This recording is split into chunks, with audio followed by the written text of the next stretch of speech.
On this edition of Southern Newsweek, we're with 18,000 Dunedinites at a vigil for the people killed in the Christchurch mosque shootings. Close to 1,000 people gathered outside Dunedin's Al Huda Mosque in a show of solidarity with the Muslim community. And we meet a Wanaka man who's giving fast food a whole new spin.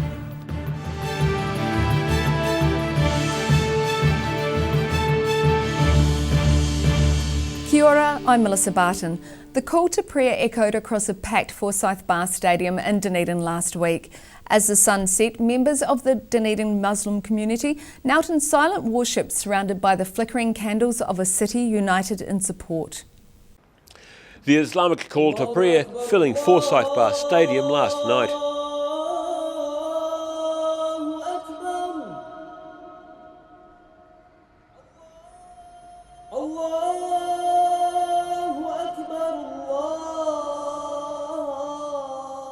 This time Muslim prayers were not shattered by hatred or violence, they were answered with love, as 18,000 people showed our Muslim community they're part of us. To our wider community, care for each other, all of each other. Go in peace also. Make peace with yourself and any cultural suspicions you have. Embrace difference. ولمجتمعنا الكبير امضوا بسلام أيضا اعتنوا بأنفسكم انظروا إلى هذه الاختلافات وامدحوها وقووها واجعلوها اختلافات تقوينا جميعا.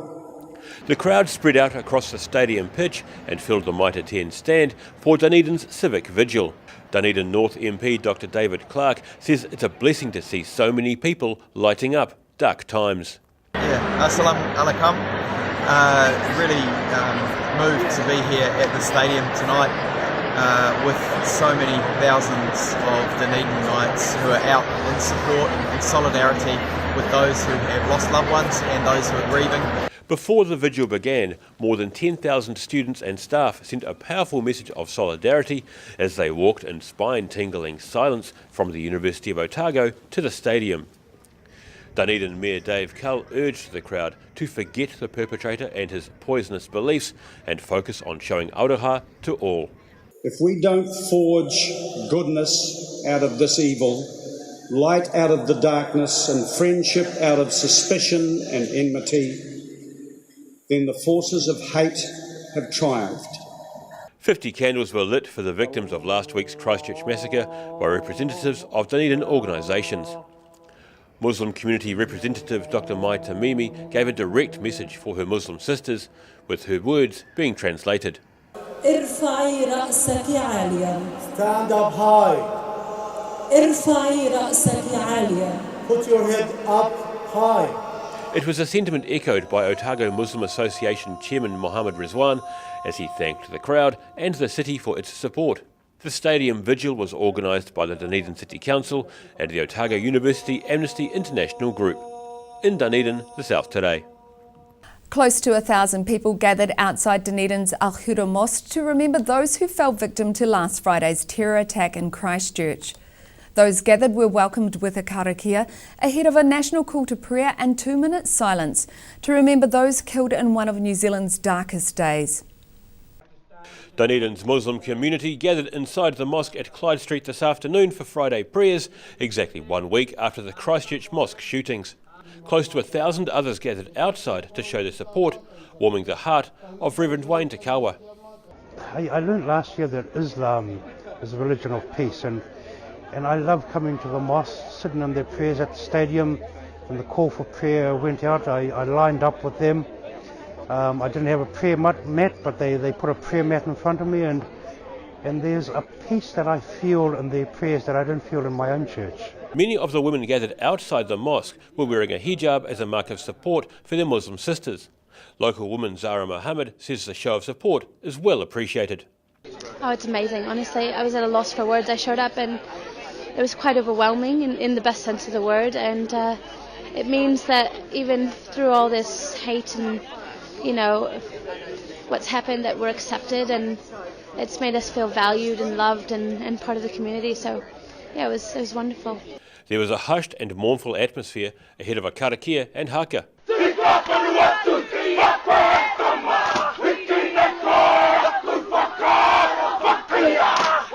After the haka, those outside stood silent while Muslims prayed inside, respecting a 2-minute silence which started at Hagley Park at 1:32 p.m, following a national call to prayer at 1:30. Speakers were placed outside the mosque so those not inside could take part in the prayer and listen to the sermon. On advice from police, the mosque was only open for prayers at the moment. Next week on Sunday 31st of March between 10 and 5 p.m. we have our mosque open there. Please come and join us and we will reciprocate our appreciation as well. There might be something that we do, I'm not going to confirm that right now, but wait and see during midday. Some people were still too scared to send children to school, but say the support shown since last Friday has helped ease some of the fear. About 10 armed police officers were also present today. In Dunedin, the South Today. South Otago took a step forward in the fight against drugs. Over 100 people gathered outside the Balclutha War Memorial Hall to march together in aid of a new initiative to raise awareness of methamphetamine use. Marching in unison to Balclutha's Cross Recreation Centre to raise awareness of methamphetamine use. The new initiative is called the Methamphetamine Awareness Campaign, or MAC. People need to be aware that meth and drugs are a problem in the district and that we're trying to make an effort to get rid of it, like full stop, so it's good that everyone's turned out today. Conceived and organised by the Clutha District Youth Council, MAC Clutha aims to educate and reach out to those affected by or at risk from the growing methamphetamine use in the South Otago community.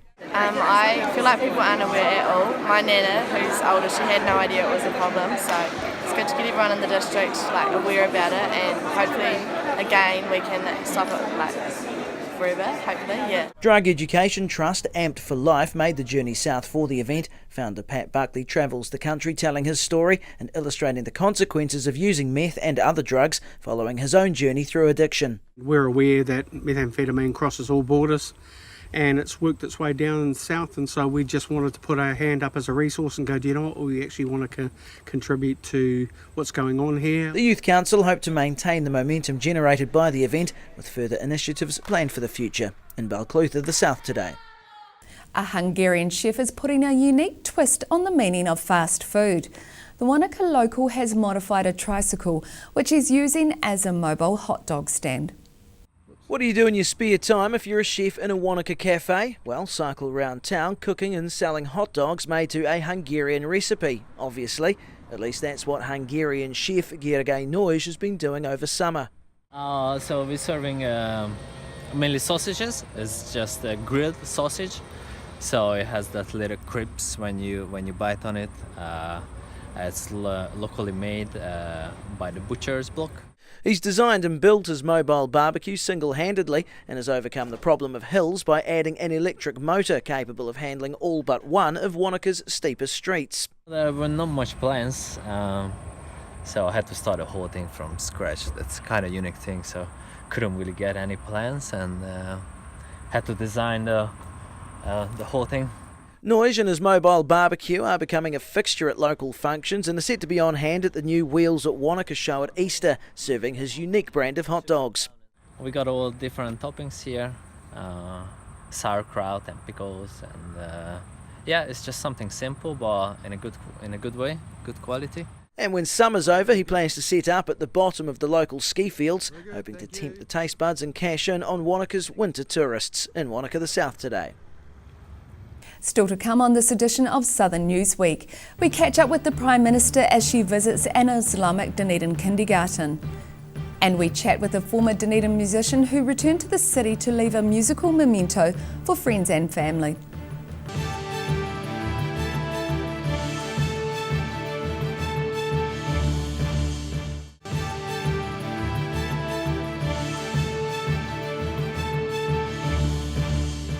Welcome back. She's recently been the international face of New Zealand's grief, but Prime Minister Jacinda Ardern recently took time to read stories to Dunedin children at an Islamic kindergarten. And Ardern revealed the reason for her visit is the city's link to the Christchurch shooting. Prime Minister Jacinda Ardern wearing a hijab this morning as she was welcomed by the children at Al Nur Child Education and Care Centre in South Dunedin with a song. Ardern in Dunedin partly to meet with leaders in the city's Muslim community after the Christchurch mosque attacks. You know, one of the things that I've been very aware of, this was the city where the perpetrator of the terrorist attack in Christchurch was living at the time, and the message I'd received from our local MPs was that the Muslim community here, we're acutely aware of that. Young girls and boys proudly sang I Am Muslim to the tune of Frere Jacques to welcome her in. Parents stood around and children sat and listened while she read an old classic, The Very Hungry Caterpillar. She then listened behind closed doors to what members of the local Muslim community had to say in the wake of the attacks. There was one woman in a room who said she had lived in New Zealand for more than a decade, but she had never felt more at home than she had in the last 10 days. And I find that such an astounding message in the wake of what the community has experienced. She says the events of March the 15th have shone a light on the way New Zealanders think about Islam. I do think that one of the results of this horrific terrorist attack has been that you've seen New Zealanders from all walks of life visiting their local mosque, talking with members of their local Muslim community, and that's something that actually the community themselves have talked quite a bit about. And while Dunedin may have been the original target of the attack, the Prime Minister will head to the scene of the atrocity tomorrow in Dunedin, the South Today. Malcolm Black wants his family to remember his smile. The Netherworld Dancing Toys frontman who propelled the Dunedin band to the heights of the New Zealand charts in the mid-80s has terminal bowel cancer. Last week, in longtime friend Jeff Dickey's home studio, Black and a who's who of Dunedin musicians recorded a new album, Songs for My Family. Recording a new album in the comfort of his friend's home, Netherworld Dancing Toys frontman Malcolm Black and a who's who of Dunedin musicians laying down a bunch of new tunes for the record Songs for My Family. So this record that we're making here, I wrote, I think I've written about 7 or 8 songs just for my family. For the kids and for my wife. Black was diagnosed with terminal bowel cancer 18 months ago and began writing songs again after more than 30 years as an entertainment lawyer, executive and manager. But publicly he's best known as the frontman for Dunedin band Netherworld Dancing Toys and their 1985 hit For Today. After it became a hit, like for those sort of first 3 or 4 years, I was sick of it. Because it was everywhere for a while and it kind of defined us, and I almost wanted to distance myself from it a little bit. But his attitude to the song has softened over the years. I listen to it now and it still sounds good to me, and I also like the impact that it's had on people. So I keep getting, people from all walks of life come up to me and say, oh, the song means something to me. And since his diagnosis, he's rediscovered his love of music. When you think about death a lot, it makes you think about life, about how to live your life better. And you make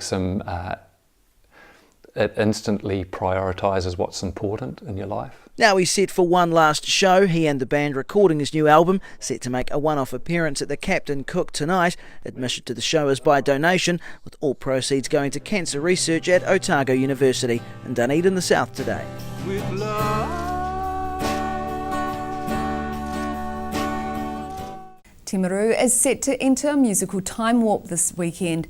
The Retro Rock at the Museum event is scheduled to be held outside South Canterbury Museum.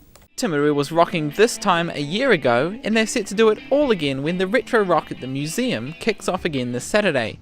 Last year's event was so popular, organisers say residents wanted a repeat show every month. They compromised by turning it into an annual event. We're going to have 3 bands playing music from the 70s to the 90s. And last year, at our 70s show concert, we had about 1,000 people gathered around here on the lawn. It's a great night out, it's fun, it's going to be dress-up contests so you can wear your retro rock gear from the 70s to the 90s, and we just hope we'll see a lot of people there and have a great time. He says the concert will include a fashion competition where attendees are invited to dress in the style of their favourite decade. Whether it's coming as a hippie or a punk or as a new romantic from the 80s, or you're wearing your best flannels from the 90s, see if you can make it authentic, do something with your hair, and we'll see you there. The 3 bands set to perform include Black Sheep and the Burritos, who performed last year, and newcomers Devil's Handbrake. In Timaru, the South Today.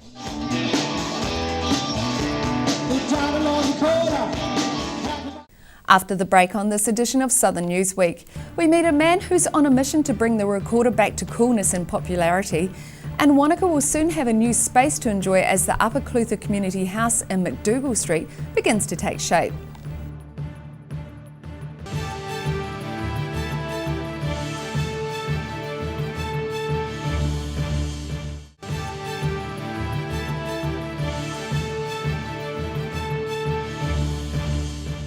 Thanks for staying with us. An internationally renowned musician visited Dunedin. His instrument of choice is one which many parents may have a poor impression of. But Piers Adams is aiming to correct the image some people have of the recorder. For some, the recorder is one of those musical instruments used by children to unintentionally drive their parents up the wall, typically sounding like this from the internet, not being played by the children of St Clair School.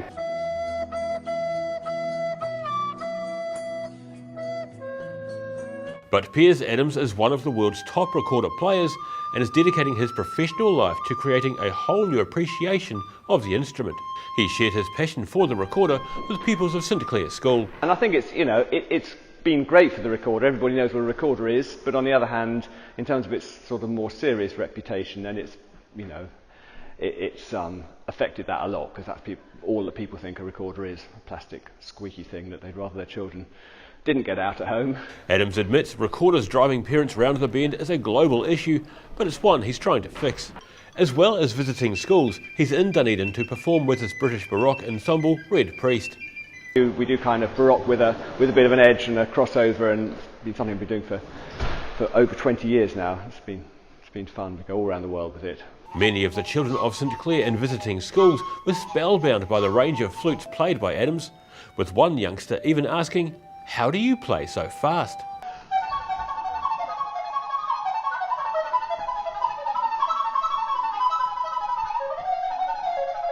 He says the recorder is used in classrooms as a way of teaching music, but his goal is to show young people what's possible and present it as a major league instrument for the 21st century concert platform. At the end of his demonstration, Piers Adams was treated to a performance by St Clair School's recorder ensemble, eventually joining in for a second run-through. He's full of praise for the tuition they're receiving. I think it all comes down to the teacher. You can see how fantastically well she's trained them, and they really respond to that and to her. I've heard some awful playing in schools, and I've heard some like this, which is actually quite moving. Even though they're only playing 3 notes, they're doing it with real feeling, and that's fantastic. For those interested in hearing the recorder played by arguably one of the world's best, Piers Adams' group Red Priest plays at Dunedin's Glenroy tonight. In Dunedin, the South Today. Wanaka will soon have a new space to enjoy as the Upper Clutha Community House in McDougall Street begins to take shape. Although the establishment manager believes there's still a lot of work to be done over winter. A framework for a community hub. When completed, this building is set to house 40 different community organisations, including Community Networks Wanaka and a host of other non-government organisations. Establishment manager Gina Treadwell says there's a lot of work to be done. It's about really coordinating everything that's got to happen in the next 6 months. I don't know how long have we got, so we're saying it should hopefully be completed by September. Treadwell says it will give the community another space for local organisations and groups to meet, and she's keen to get the word out about the project. So it's getting the build finished, getting the kitchen sorted, tenancies put in place, comms. I think it's really important at the moment that the community is constantly kept up to date with what's going on. It's fantastic, and people just don't really know about this at the moment, so comms is really important. Construction is progressing well, with a completion target of September. Treadwell expects the hall and meeting rooms will be kept busy with many agencies already signed up for the hub. So, Community Networks will be an anchor for us in terms of here in this space. We have 40 tenancies, so we have Cancer Society, Jigsaw, Volunteering Central. Anything that that's in town will be in here. She says they aim to keep 10% of the space set aside for other groups to be able to use casually, including a major function room. We've got this wonderful auditorium which will seat 150 people, can be used for all sorts of things. Conferences, weddings, funerals, bigger groups that want to just come and use the hall, music. It just gives the community another space. We know we're short of space for these sort of events. Wonderful space. $3 million has been raised towards the project so far, but Treadwell says they still need to secure another $1 million of funding so the project can be completed. In Wanaka, the South Today. It's pretty hard to imagine somewhere more different to Queenstown than Palestine, but that's where 2 keen resort skateboarders are heading to share their skills. Caitlin Hodgson and Tarina Adams are set to jet off next week for a month-long trip to Ramallah to teach kids how to skate. Getting ready to take their skateboarding skills to the other side of the world. Queenstown locals Caitlin Hodgin and Tarina Adams are heading to Ramallah next week, hoping to empower the youth of Palestine through skateboarding. We run a girls skate nights here in Queenstown every Friday, so that's where we kind of started running them here, and we're hoping to take all of our skills and what we've learned here over to Palestine and transfer that to the kids. The project is run through UK-based charity SkatePal, which works with communities throughout Palestine to enhance the lives of young people and promote the benefits of skateboarding. Yeah, good life lessons, falling over and getting back up again. It's pretty, standard. especially for a lot of the girls over there, that aren't as encouraged and a lot more kind of, suppressed to stay at home and clean and cook, and just to get them out in the park. And really, once they're there, they just do the rest themselves. It's the latest in a long line of similar projects the pair have been involved with, including trips to Morocco and Iraq to help build skate parks and teach lessons. These kind of trips really make you see places that you wouldn't ever think of going. It's not really like Thailand or Bali, it's kind of somewhere a bit different, and it's, especially being there for a month, plenty of time to really immerse yourself in the culture. All going to plan, the pair will be in Ramallah for a month in Queenstown, the South today. And that wraps up this edition of Southern Newsweek. For the latest news from around the southern region, head online to odt.co.nz and follow Channel 39 on YouTube and Facebook. Have a great evening. Ka kite anō.